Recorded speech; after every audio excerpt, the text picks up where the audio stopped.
Greetings, everyone. This is our Thursday Content Evolution New World call. We're delighted to have you with us. We are recording, and we're delighted to have our guest, Mike Wing, with us. Mike is a Vice President Emeritus for Strategic Communications at IBM. He's been a longtime colleague.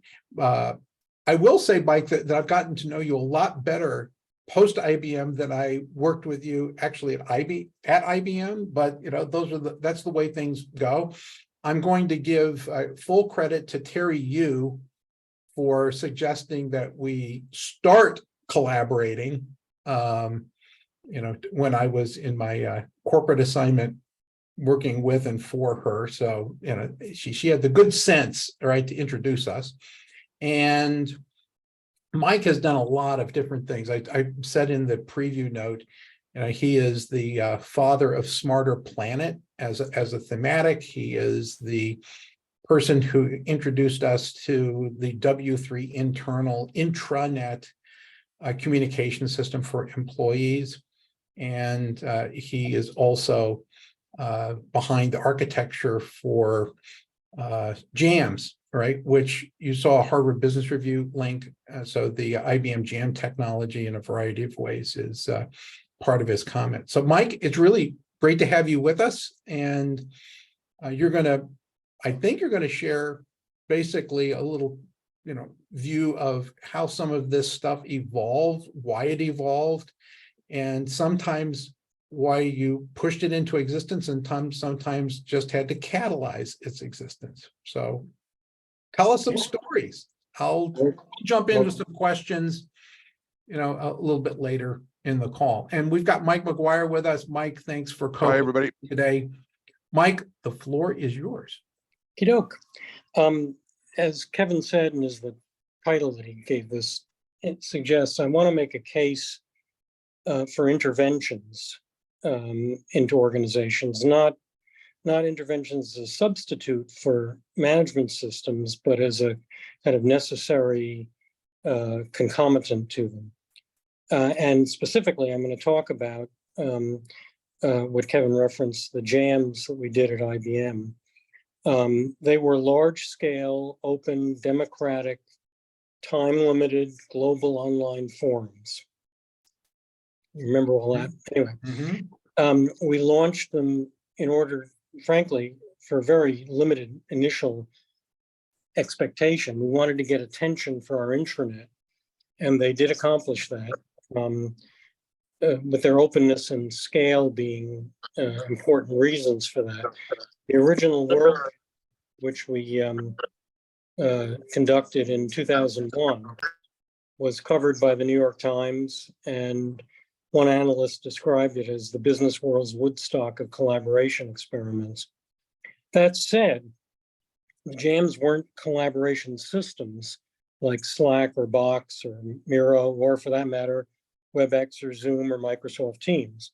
They were not where a company lives and works on an ongoing basis or where colleagues collaborate on projects. Those kind of systems are obviously by now essential, if not before the pandemic, certainly post. And we all use them all the time. In fact, we're doing so right now. IBM, in fact, had a long history of living in electronic networked environments, going way back before the web to the early 1980s. There was a system that was built on the mainframe. It was called virtual machine, VM, long before anybody had ever heard of Sun or Java or anything. And it had a suite of applications that rested on it called profs, or professional office systems. And again, by the mid 80s, this was a really robust suite of capabilities. It had versions of what eventually became email and instant messaging.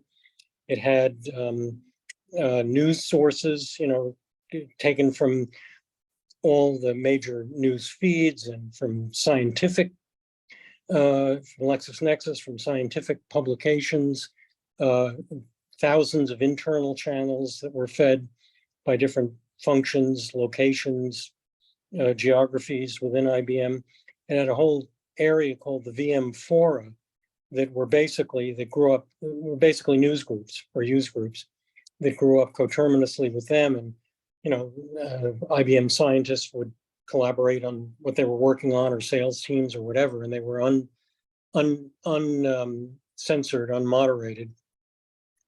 But also the company's core processes, accounts payable, inventory, HR stuff, was all managed on this system. The problem with it was that it was on a proprietary system. So when the web came along, that became technologically obsolete, and IBM introduced a web-based intranet in little after the mid-90s. But the experience of having lived in this space for more than a decade helped enable the company to have already worked through the cultural and behavioral challenges to remote work. And so that was one of the reasons why W3 was what IBM's intranet was called, just the URL, w3.ibm.com, why it took off as fast as it and as extensively as it did. It was pretty remarkable. In internal surveys, IBM HR would do these internal surveys every year. Eventually, they became pulse surveys and were much more frequent, but this was an annual thing back then. And one of the sets of questions was always about communications. It was giving people a spectrum of sources of information and asking them which they used the most, which they trusted the most. And, if any of you are familiar with kind of the history of communications research, regardless of the particular formal channels that are available within any given context, it was invariably the case that informal channels, that is, say, managers and coworkers, that is the grapevine, were, rated more highly by orders of magnitude than formal channels.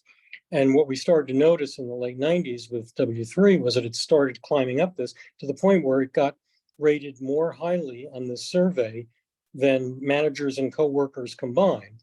Now that was a little doofy, and it was somewhat a function of the crudeness of the survey, right? Because a lot of the things that people were saying the internet was better at were delivered through the internet. But still, the general trajectory was quite something. And, and that was the initial impulse for us to do the jams. We wanted to get attention, do something big and visible that would highlight how used and trusted the internet was. All that said, jams always had a different purpose from collaboration systems.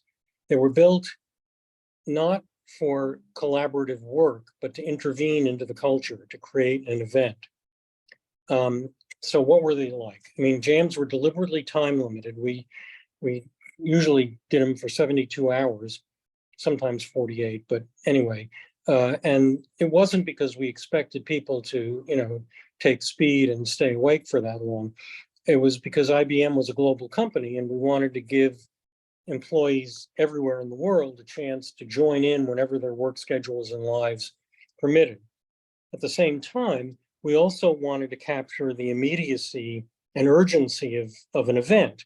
So we built in various capabilities to overcome the tyranny of chronology. We did text analytics on thousands of threads in the discussions, and we captured themes. These text analytics eventually wound up working their way into Watson. And we use those themes after the fact to help analyze the content, but we also use them during the event to help participants find topics that they were interested in and to join in, regardless of how long ago those topics had come up. So we, distill these. It was much more than just keyword search. It was, what smart text analytics we all understand to be, would distill relationships and themes and then post those themes back to the jam site with threads where these were particularly active listed underneath. So somebody coming in whenever they came in could just click on that and join in the conversation, even if it had happened, whether it happened 5 minutes ago or 5 hours ago. these also, the jams were very self-consciously and deliberately large scale.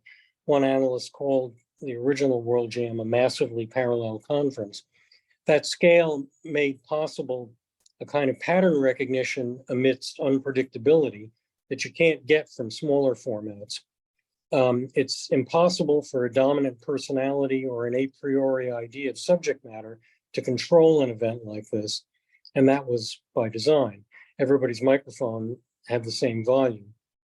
And in part because of this form factor, you can learn things from jams that you can't learn in years of focus groups. They're very powerful research tools. You don't get everything you get, but you can get some things that you can't get otherwise. And the jams had a kind of legitimacy because they were genuinely open. We were basically saying to the employee population of the place, this thing, for now, this intranet thing is yours. We hope you use it for good, but it's yours. We made a fetish out of not deleting anything. And, it may or may not surprise you that when this thing was originally announced, the original World Jam took many months to develop. Ellen Menlo's on this call was one of those as a vendor at the time who was helping to create them. But we didn't announce them to the company at large until it was just about to happen. Because if I had told the part of IBM that ran its own internal IT, if I told them about it months in advance, we'd still be talking about it. And we didn't tell senior executives about it either. So about 2 weeks before this experiment was going to happen, Lou Gerstner sent out a note to the company saying we're going to try this out. And so I got a call very shortly thereafter from the CIO saying, what the hell is this? And I sort of fell on my sword and said, oh, gee, gosh, the chairman wants what the chairman wants, and I'm just a communications guy and everything, it was risky in many respects because it was not running on a production quality server. We had smart people working on it, but it hadn't been built for production, IBM scale production quality. Anyway, we'll talk some about that later. But one of the things that, HR, some people in HR and legal especially, got very nervous about this and would call up and say, call me up and say, well, what happens if the union comes on and tries to organize through our own forum? And, my own thought was, well, what if, have you heard of the vault? Do you think these people are not talking to each other? But fortunately, we had smart people in HR who, understood that this made sense, and we went and did it.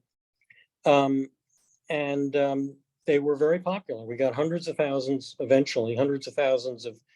participants in the jams that we did, and the post-jam research showed that IBMers found them to be authentic, substantive, pragmatically useful. They increased people's desire to stay with the company.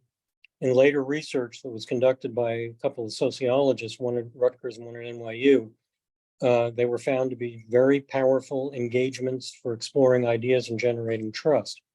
And that's the key thing that I want to underline about what I'm talking about today, which is trust. These were trust-based and trust-generating interventions into the culture, whether it was IBM or other organizations or communities. And they worked. Those scholars that I mentioned studied two jams in particular. One was Values Jam in 2003, and the other was a year later, World Jam 04, as the name suggests, in 2004. In his note, in the invite to this, Kevin sent out a link to an HBR interview with Sam Palmisano, who was then the chairman of IBM, talking about Values Jam and the overall values effort. What it was about, as he explains it, was that, as you all probably know, IBM had gone through a near-death experience in the early 90s after having been for at least a couple of decades, the Platonic form of business. You know, the first three instances of the Fortune Most Admired Company, IBM was number one. It was the most profitable, powerful, reputable business organization in the world. It built the platform, the foundation, the architecture on which the IT industry functioned. For that period of time, IBM was basically the IT industry with a bunch of business partners. And when IBM decided to change the platform, then people adjusted. It, for reasons that are by now fairly legendary and well known and don't need to be belabored, first with the arrival of client server in the 80s, and then obviously with the web in the 90s, architecture became commoditized and you could no longer function as an effective monopoly as IBM had. The mainframe still continued to be and continues to this day to be a very successful product, but it was no longer the architecture. And so the business model of the company was really threatened. And it almost went out of existence before Lou Gerstner came in '93. That was, you know, as many of those of you who were at IBM or certainly were alive at the time know, was a seriously traumatic experience. Gerstner saved the company, but in many ways it was saved through a great deal of kind of emotional repression. People woke up one day to discover that, oh, son of a gun, we don't actually have to die. I mean, Gerstner was like the Prozac, poured coffee down the throat of the place and slapped it across the cheeks and said, you're IBM, damn it. You're going to take a walk around the block and you're not going to look at your shoes. And it was like, oh, we don't have to die. But we had to replace what had been with the new blue. And that involved a lot of suppression of feelings. Well, Sam Palmisano becomes chairman in 2002, and a lot of that feeling was still buried. He had the kind of legacy IBM career that in some sense gave permission for people to remember what they felt. But when we launched this, Sam understood when he became chairman that he was going to have to undertake really significant further transformation, and felt that the place was in many ways kind of exhausted with that and had to figure out a way to get into kind of the DNA level of the place in order to generate the kind of focus and energy and commitment to do another transformation or two. And so that's why we did it. When, as the HBR interview, the prologue to it describes, when we opened up this aperture, the initial reaction to it, largely by people who'd been at the company for 20, 25, 30, 35 years, was a kind of explosion of buried feelings of hurt and betrayal. People saying, values, right. You're destroying everything the Watsons built. You've trashed the basic beliefs. Look what you did to the pension system, and to the point where there were executives in the company who wanted to, shut the thing down. It's about 7-8 hours into it. But Sam, to his credit, said, no, we're going to let this play out. And what happened after that was that the half of the company that had been there 5 years or less basically started participating and looked at these comments that were coming from old timers and basically said, get a life. This thing, this place is a business. It's not, it doesn't make sense to talk about it in terms of good and evil. It's not it's not Gertrude to Hamlet. Your mother didn't betray you. There are some things about it that are good. There are some things about it that don't work.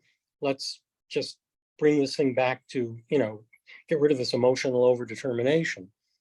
And it proceeded. And in the end, that initial period of very intense expression of negative feelings proved to be a feature, not a bug, because what it did was help establish the authenticity. You know, you could really say whatever you wanted in this very, you know, personal, heartfelt things, and not only not get whacked, but be, you know, in many ways find fellow feeling. But one of the things that I always felt was that the older populations of IBM were hearing a very different point of view from people, not from management assholes, but from people that they knew and worked with. And meanwhile, these younger employees who largely come from free agent nation were experiencing, maybe for the first time, the idea that you could have a kind of serious emotional attachment to an enterprise. And that kind of mutual epiphany, I think, could not have happened in any other way. Anyway,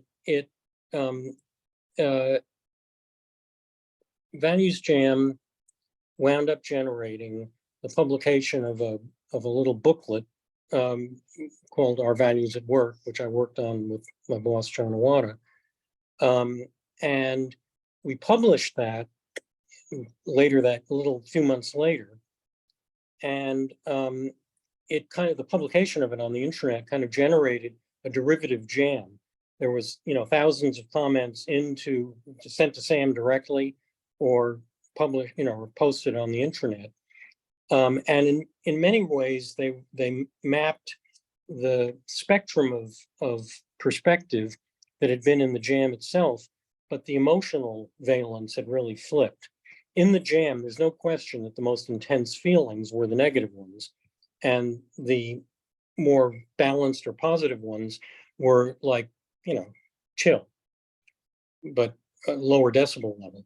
That largely flipped in the responses to Our Values at Work, where, you know, people who were negative said, well, yeah, same old, same old. But a lot of people came in and said, this actually, the values that have been distilled here are why I joined the company. They are what this place actually values, but we're not doing that. We're not living that way. The place doesn't run that way. And, you know, Sam took that as an enormous gift. He printed out all of the comments, you know, big stack of them, you know, from thousands of comments, and he brought them into his senior executive meeting and had them dumped on the table and said, you know, if you think we've got this place wired right, read all of these as I did. And they're all going, oh, okay, gotta pay attention, I guess. And he used this this call by the population. We did a subsequent jam, World Jam 04, that I mentioned later in 2004, in which we took the values and explored how they could be instantiated. And the participation in that almost doubled.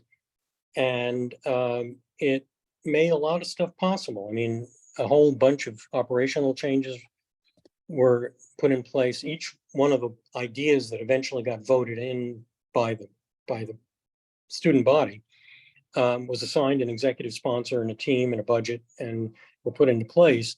And things that made the place easier to work in, easier to work with. The company established new forms of performance evaluation that created things we call deal hubs to kind of try to address the impossible bureaucratic complexity of IBM, at least at the point of sale. And there were, you know, dozens of other of these things. They also, these jams also, I think, helped IBM change at a deeper level, helping it eventually become what we wound up calling a globally integrated enterprise. But at a deeper level still, they helped IBM become hopeful again. That's part of what I'm referring to when I talk about seeing culture change in almost like stop time photography between the Values Jam and the publication of the booklet and what followed. There's no way to prove this, but I think jams were a significant part of what eventually made possible a pretty good decade for IBM, culminating its centennial in 2011. Kevin, if you can just run one of the more visible manifestations of that kind of emotional tenor. Okay, so you're looking for the video? Yeah. Okay, stand by. I think I need to get you off that.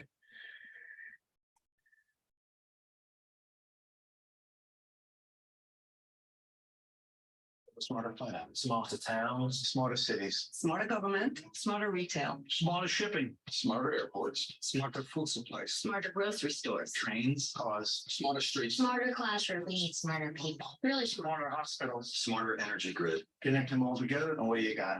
happier people. That's what I'm working on. That's what I'm working on. I'm an IBM. I'm an IBM. I'm an IBM. Let's build. Let's build a smarter planet. So, What happens when the prostate enlarges and the Oh, urine? here we go. If you have an enlarged an prostate, enlarged the prostate second is not Japanese part of model this. ritual to shrink it almost immediately. Okay. If you've been suffering from frequent Yeah. urges to pee, We'll talk more about this. And Oh, this is a big deal. One of the interesting. Stop. Okay. Okay. Yeah, but we don't need Sam Sater to join our conversation, so here we go. No, we don't. When we did our values at work, one of the riffs that it had was, let me find that.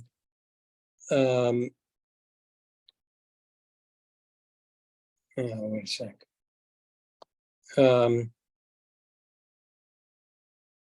Was the following.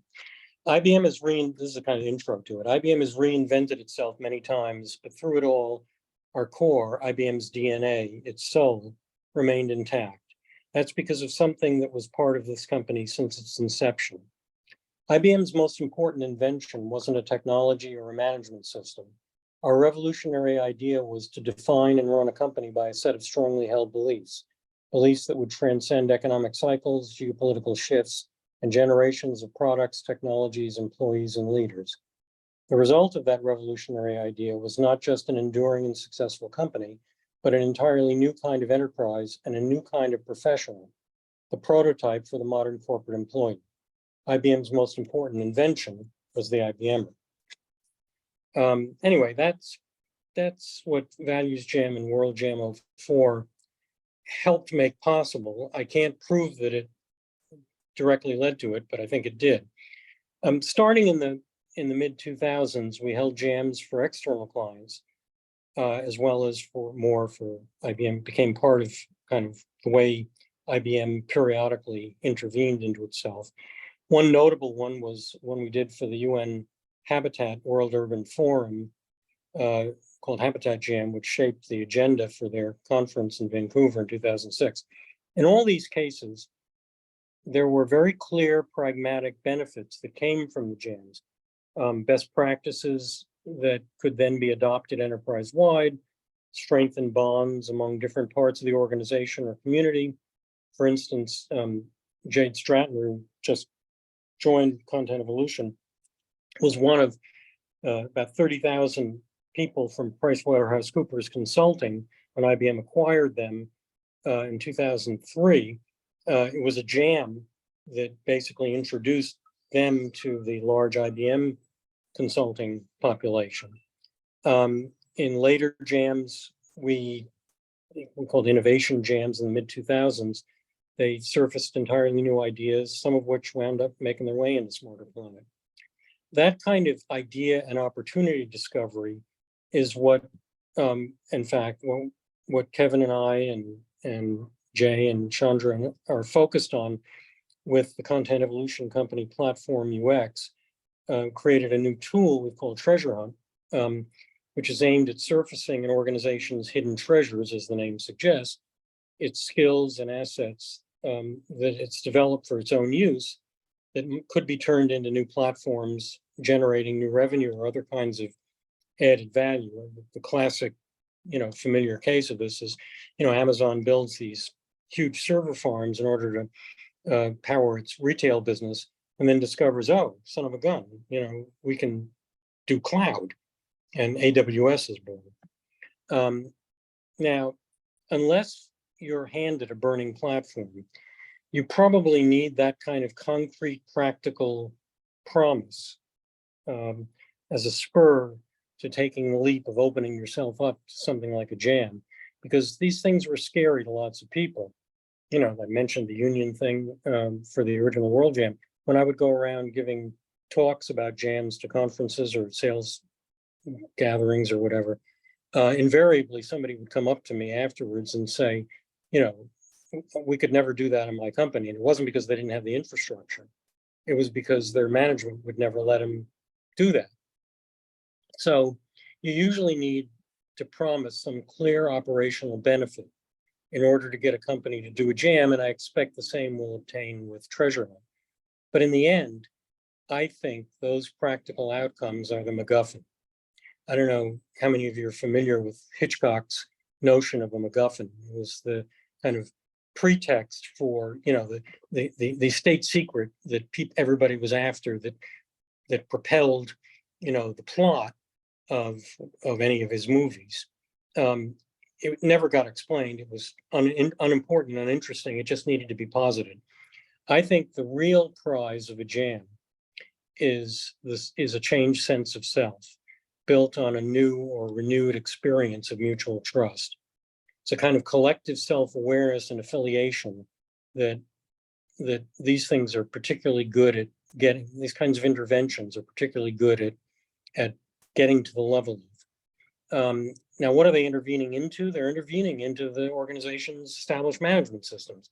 And, you know, I'm not here to dump on that. I mean, those, you know, processes and rules are essential. They encode what made a company successful. They've institutionalized and sustained hard-earned wisdom. They structure accountability and responsibility. And you know, we've all lived through the era of move fast and break things. We've all learned to respect mature management. We've learned the importance of adult supervision. The problem is that past results are no guarantee of future success, as we know. Indeed, carried too far, sustained too long, past results are just the opposite. They're a guarantee of future failure. That's just Darwinian, right? It's the basic of, you know, tragic flaw. And if we didn't already know it, Clayton Christensen taught us with the innovator's dilemma to think about it anew. That kind of change is the essence of evolutionary success and survival as a species, which is why it's usually prompted by the fear of death. That's the moment, we're told, when one's life flashes before one's eyes. The imminence of shuffling off this mortal coil is the most powerful thing that makes deep self-awareness possible, and even more modest intimations of mortality can spark flashes of self-awareness. Mortality, arguably, is the mother of invention. We had that at IBM. And if fate hands you a near-death experience, don't waste it. That said, there's still a lot of transformation to be had short of it. Every organization is a story. Ideally, it's a story that's inspiring enough to earn the precious time, thought, and passion of a whole bunch of people. But it's too easy to lose that narrative. Getting back to that underlying hope, that narrative arc, is what a jam gets at. And just to finish, excuse me, returning to that question from Values Jam, does the world still need what IBM used to be? That is, a mature, responsible builder of technology architecture that's adequate to run the world. I think so, at least for periods of time, in order to get that architecture in place, along with the values and principles that are adequate to sustain it. The struggles of the new platforms to become grown-up versions of that show how difficult and important it is. Will any of these players, or all of them together, succeed in becoming for AI what IBM was for the first era of programmable systems? It's an important question.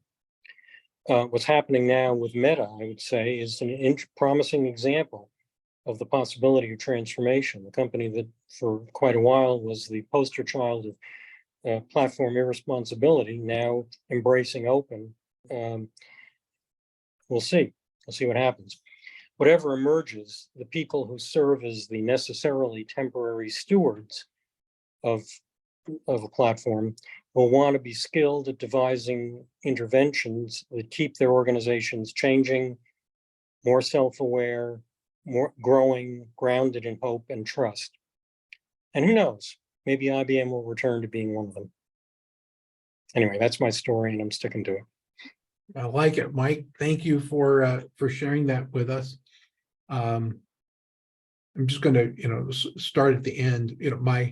My observation about Meta is that roughly equivalent to its age, it was acting very adolescent, and it has just discovered its prefrontal cortex.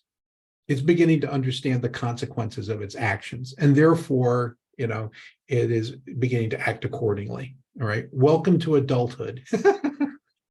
All I would say is that other companies that are of approximately the same length of tooth seem to have been so seduced by, generative AI that they have put aside adult things, to paraphrase the Bible. I understand. I understand. There was a lot of technology that was under the hood, right, that they were not willing to release into the wild because they were thinking about, well, how would we monetize this? How would we use it? What is and all of a sudden, my family's from Oklahoma. It's an Oklahoma land rush, right? And so they all decided that we better get on our horse and ride in and claim a stake, right? Because, it's underway. The gun has gone off, right? Perhaps if we're all really lucky, a future, divinity or whatever will do what at least the U.S. government has now done on paper, which is roughly speaking, give Oklahoma back to its original denizens. Maybe. Yeah, maybe. So one of the things that you said, which I would, frame up, is having had, spent a lot of time like you did at IBM, but then I had General Electric as a client, is you said, gee, one of the most important things that IBM made were IBMers. General Electric had a very similar phrase, but it was different. It was one of the things that GE thought it made better than anybody else was managers, right? Yep. Crotonville. Yeah, so the Crotonville whole thing was about, you know what we're really good at is, the most important thing we make are managers, right? Which left a whole bunch of people out of the eminence of the company, right? Yep. Well, you can argue that it was logically at least understandable, given the fact that what eventually GE became was a conglomerate in which, it was a collection of a whole bunch of disparate businesses that didn't have a whole lot to do with each other, from jet engines to NBC to, finance to appliances. And so they would move the graduates of Crotonville around among those spots on the board. Yeah, we could have a long conversation about that, that's not the focus of our time here, but but anyway, my recommendation at the time was stop being a bank, right? Because Joe Henson, was bailing it out every quarter by quarter by quarter because it was becoming a financial institution. Yep. Anyway, let's open up. This was a great presentation. Mark Prinsky's hand is up, and think about what you want to ask Mike. Mike, I want you to think about, where do you think the future of interventions are going to go after Mark? Mark, jump in. Hey, thank you, Mike. This was terrific. It's so good to hear from somebody who's had so much experience, and you just highlight the value of experience. For me, I have a ton of reactions. I'll just list a few of them. They mainly come up into questions, and I have no particular order, but the first one was treasure hunt, because I've never understood what treasure hunt was or done. It sounded to me like a game show. And so I think possibly it needs a better name, because it really, I understand where the name comes from now, but it doesn't say what it does really in a useful way, which is my second point, which is this is not about companies. This is about bigger than companies. And it's interesting that IBM was very big, couple 100,000 people, I think, when you were doing the jams. It was No, more than that. It was like 400,000 people. three and a half. Yeah. I mean, Okay, been more than a 400,000. couple, but less than 500,000. Okay, less Yeah. than 500,000. Okay, whatever it is. It was a lot of people, You're right. but it was not, but it was a small amount of people compared to the amount of people on the planet. Let's look at it that way, which is the issue in a sense that we have, that lots of things, good things happen in pockets. And those pockets can be groups of 3 or 4, and they can be pockets of 300,000 or 400,000, but they're still pockets. And so the important thing for the future, I would say, is how do we make this bigger, which is what the internet allowed us to do by connecting billions and billions and billions of people. And then how do we build on it some structures that are useful for bringing things together? And another thing that you said that was really got to me was that how the jams exposed the different perspectives of the older and younger people. And you know, the older people, you said it better than I can say it. So but that's a huge need today. Absolutely. I mean, Mark, there's another example of this. In the original World Jam, we had a whole bunch of topics. I mean, in a way, the topics were another MacGuffin, because the fact is, whatever topic we suggested, people by and large went to the first one of these things they came upon when they got on the site and just started typing and typed what they wanted to type, not necessarily feeling constrained by whatever we said the topic of this discussion was. That said, some of the topics were about very pragmatic things, you know, operation. How do you, you know, how can you, how do you help a sales call or something like that?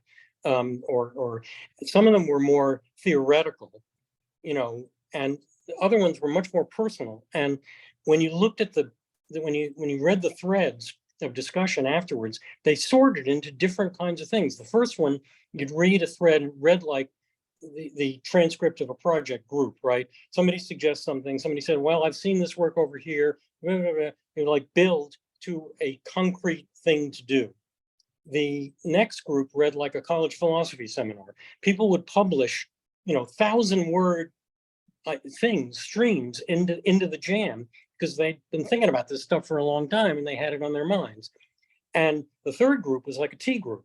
I mean, people, whatever the putative topic was, they would be expressing their own feelings. So it's like, you know, how can you, you know, successfully promote an idea or venture in this place? They were saying they didn't feel that they'd been adequately recognized, and people would deliver succor to each other and it was just these things are very useful Rorschach tests on multiple levels. I love it, and it's particularly, and forgive me for going on for a while, but I want to say a few things. It's particularly useful in this time where we need to focus on generational change because it's so heavy. The prefrontal cortex metaphor of Kevin, which I like. I always thought that the prefrontal cortex has both positives and negatives. In other words, before it develops, we may be more creative, in fact, and we may be able to do more things by experimenting. After it develops, we're adults who are constrained by all the things that you say. And so the real question that I'd love to see in a frame is, how can we combine the two? How do we keep all the innovation and creativity and everything that comes when we're young, and still keep all those things that come once the prefrontal cortex is there when we're old? And that's a huge struggle that I think the world is going through, particularly as the demographics change from more young to more old. And so that would be a phenomenal topic for somebody to organize a World Jam about, and then figure out. I don't disagree. I mean, I guess, you know, in a way that the what you're poking at is a kind of implication of this kind of social or emotional phenomenon that goes beyond what I'm specifically talking about here, which is the idea of interventions into established structures. I guess I would argue that I don't think we've evolved enough as a species to get, to shuck those structures. But I also think that the long-term possibility of at least keeping them constantly changing and keeping them constantly evolving is something we should try for. Thank you. Let me add So two Mark, more one things, more- and then let one me more add two comment, more then we'll things and do- then I'll go. I know I'm taking a lot of time, but the first thing is that the interesting parallel to this is producing IBMers is producing Democrats with a small d. This is the Federalist Papers all over again. This is the United States being founded all over again. And Yes. the second thing is, so that's a useful perhaps frame. And then how do we keep it from devolving into what Facebook devolved into, which is we had everybody participating, but it was a pile of shit and it was not really useful. Can we use the tools that you were saying, the analyses, the linguistic analyses, to move beyond what Facebook was? And therefore, perhaps as Meta becomes an adult, as you said, as Meta develops its prefrontal cortex, can we do that and still keep the old? That's all I have to say. Yeah, I would just Thank say, you. Mark, This was great. the thing that differentiates the technology that Mike is describing and Facebook is there's no algorithmic promotion of things to push in front of your attention, right?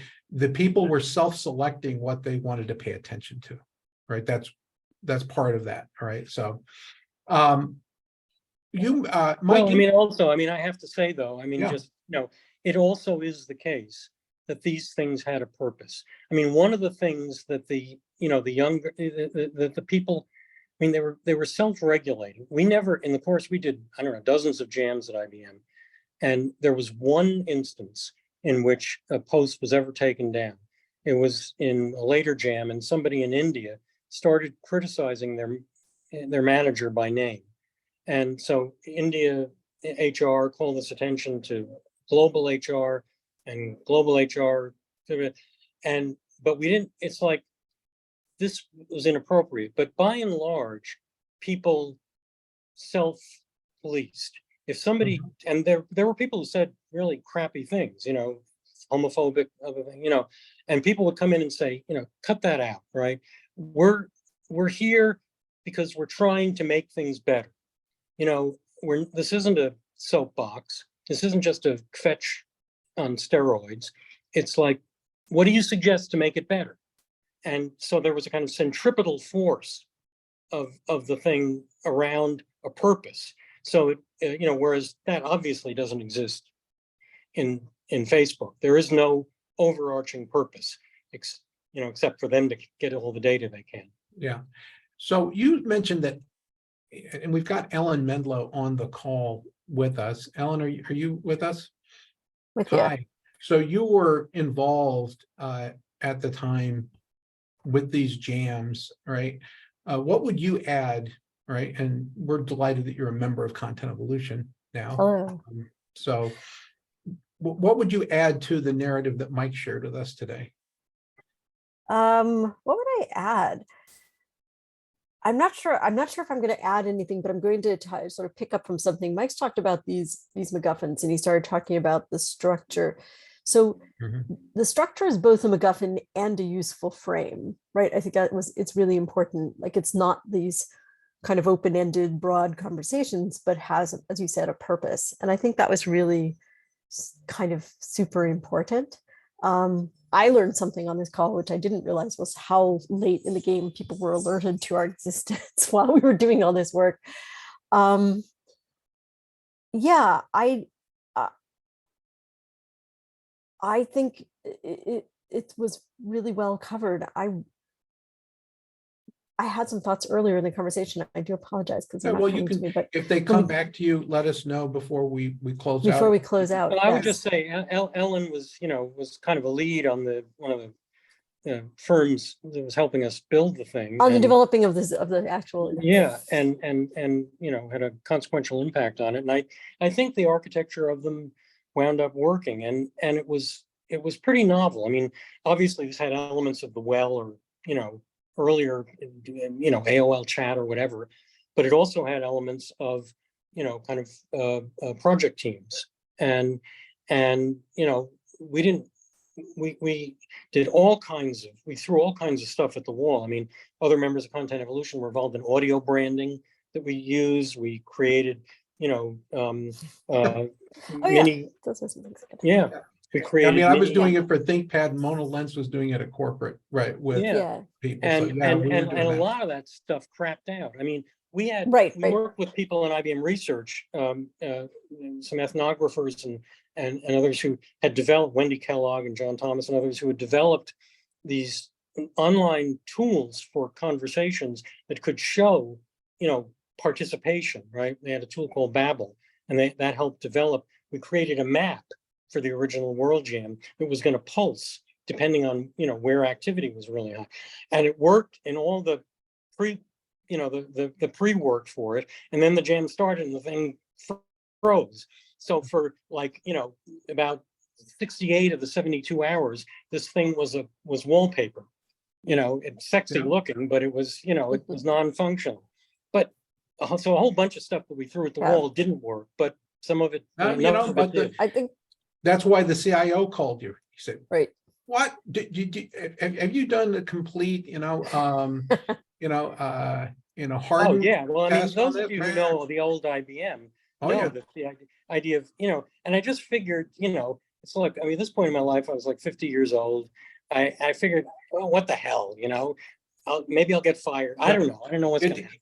Well, the old terminology was, it didn't pass the RAS process, reliability, accessibility and serviceability, right? And Actually, if I could jump in on this now, thinking about this architecture, and we were talking about this. I remember that we did an original, tried to build this thing in I think it was originally like an 8 or 9 week project for our group, right? Doing and of course that was never going to work. It was going to take 9 months, which I always joke about projects either being 8-week or 9-month projects and it requiring the time that it takes to birth something.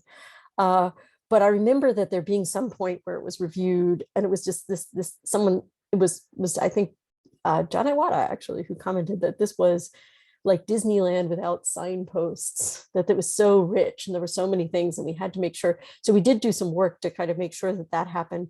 But the other thing I remember being really genius about it was ingenious, but it wasn't invented. Like everything was off the shelf, familiar, something that people knew. There were the version of chat that we were using was familiar. It was the IRC. way everything that was there was something that people are going to easily be able to leap into and work with. And then of course the chat stuff didn't work, and that's what the jams theoretically are. But it didn't matter because it was so robust and there were so many ways that you could work with it. And you had a team of people also behind the scenes, not only doing the technical side, but there was a kind of like a war room of people doing the moderation and talking to each other and commenting back and forth. We didn't really build an infrastructure for that. That kind of worked on its own side, but you were using the Wizard of of Oz model. exactly.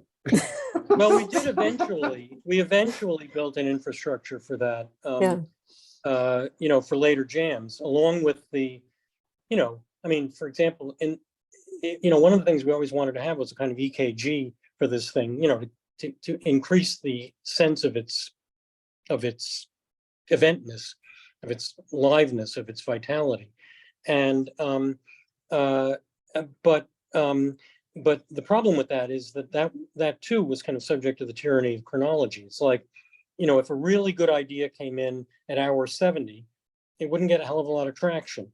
If you didn't happen to be so what we did was, in later jams, separate them into the discussion part, and then we distill that down to a bunch of things you could vote on, and then do a follow-up event a week later to vote on them. And by the way, it was a lot of wetware required behind the scenes. I mean, the people who were dragooned largely from the communications function to serve as facilitators,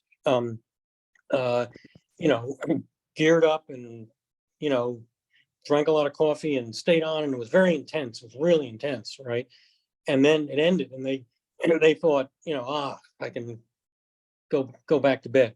You had to bring them into a room for a week to go through the whole thing, to distill it down to a thing you could then evaluate and decide what was going to happen as a consequence of this. So it was, you know. And they say, now I can go to sleep and say, no, now you got to make the presentation for Palmisano, right? Right. I get Well, it. or and for Or the whoever. World at large, you know, it's like, yeah, anyway.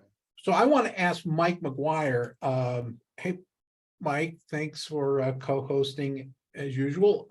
Yep. Have you heard of anything like this, any kind of intervention in an inside an organization or with customers? Because you know you've been doing a lot of work with a lot of marketing organizations and CMOs over the years. Does this ring any bells, or is this kind of unique territory from your point of view? Well, I think any experience I had that was similar probably was inspired by it, right? In terms of, you know, a number of places I've worked, a lot of ex-IBMers were in a lot of different places. They were, to Mike's point, some of that, Mike, that very young demographic whose responses you were taking in. I've seen it tried during particularly, you know, after George Floyd. It was at the company I worked at, Gartner, before that was, they set up a number of workshops that were honestly, I think, Mike, much more about allowing people to share their feelings, to be seen, etc., less so on the business. And, you know, what that brought me to the thing where what I've seen in the last 20 years is the notion of the jams being this periodic or event-driven intervention, to essentially what I've seen is people putting the tools in place, whether it's Slack, Teams, or others, right? Here are the tools that are the kind of the technology or the methods that were in place for something like the jams. I see those get put in place, and then they become like the plumbing for that part of the house nobody uses.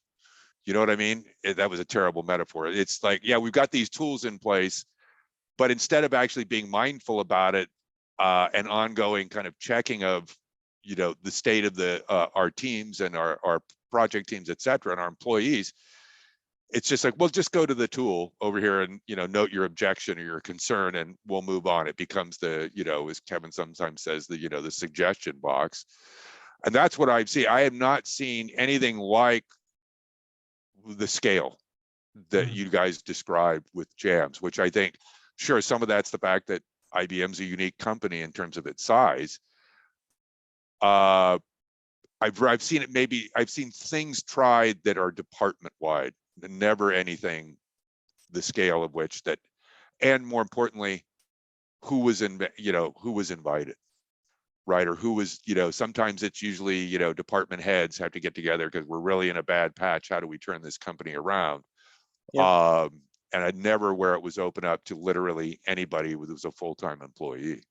Yep. And so, I mean, there is something, I feel we happened upon this, you know, I just think a whole bunch of circumstances made this possible at IBM at that period that, you know, are difficult in many ways to replicate. But having said that, there is some magic in the combination of kind of radically democratic, open, in public, you know, it's not anonymous. I mean, the conventional wisdom about online collaborations had previously been in most of the ethnographic research that you needed anonymity to get candor.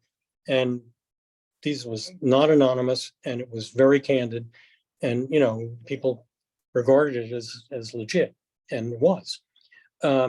So, but there are various things that depend upon, you know, where it was happening and when it was happening, sure, that, you know, were consequential. But do you see this?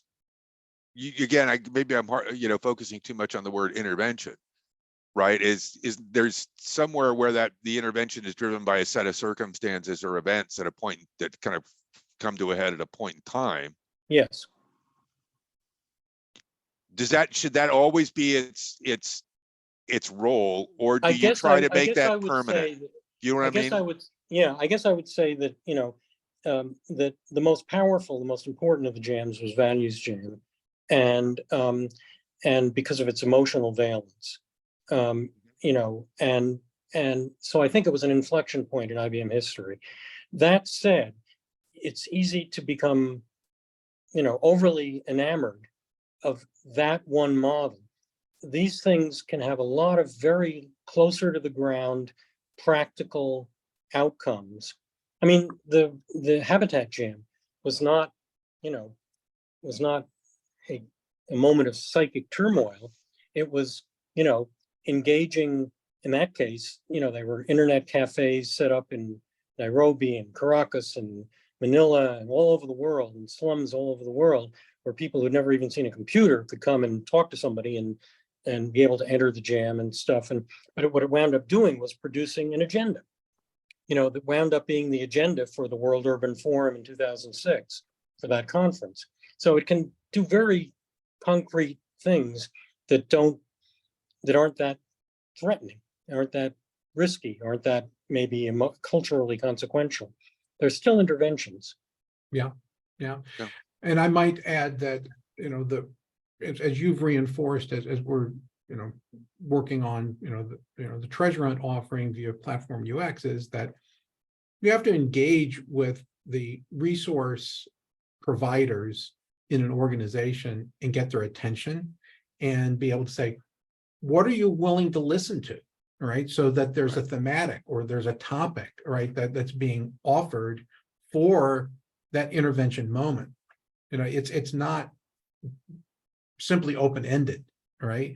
You know, as a parallel, you know, when I got invited up to, you know, a week and a half at Harvard Business School, and, you know, we were in business unit teams. In my case, I was, you know, part of a market intelligence leadership team.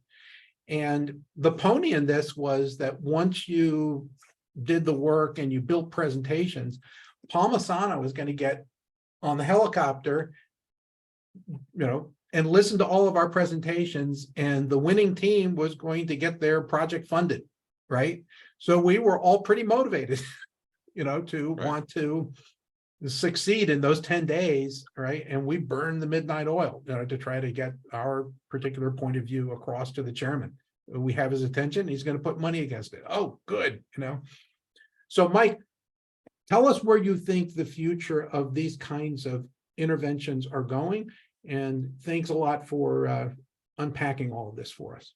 Well, I mean, Mark has been posting a whole bunch of things in the chat that kind of poke at the sexiest, most aspirational implications of this kind of thing. And there's certainly ones that, you know, I would share.